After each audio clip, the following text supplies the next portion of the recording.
Hello দর্শক বন্ধু, welcome to my channel রিসেল। আজ আমি বানাচ্ছি তরমুজের জুস। তরমুজের জুস বানাতে লাগছে তরমুজ, বিট নুন, গোলমরিচ গুঁড়ো, জল, লেবুর রস, চিনি। সাজানোর জন্য কিছু চিনি গুঁড়ো করে নিয়েছি, লাগছে লেবু, তরমুজ, বরফ। এবার মিক্সারে দিয়ে দেবো তরমুজ, চিনি, গোলমরিচ গুঁড়ো, বিট নুন,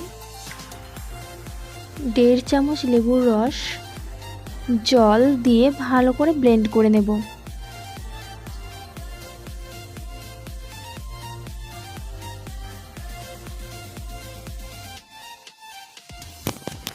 তরমুজের শরবত আমার ব্লেন্ড করা হয়ে গেছে। এবার আমি এটাকে সাইডে রেখে দেব।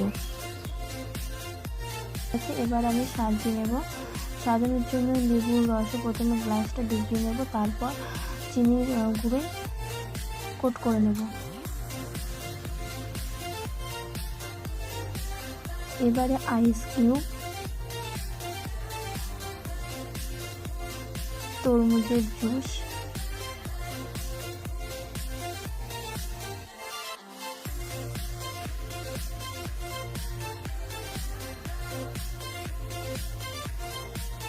আবারও একটা আইস কিউব দিয়ে দেব।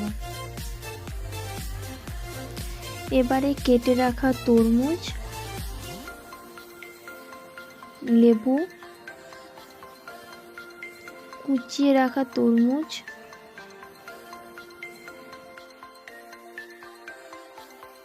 গোলমরিচ গুঁড়ো ও বিট নুন ছিটিয়ে দিলে তরমুজের জুস রেডি।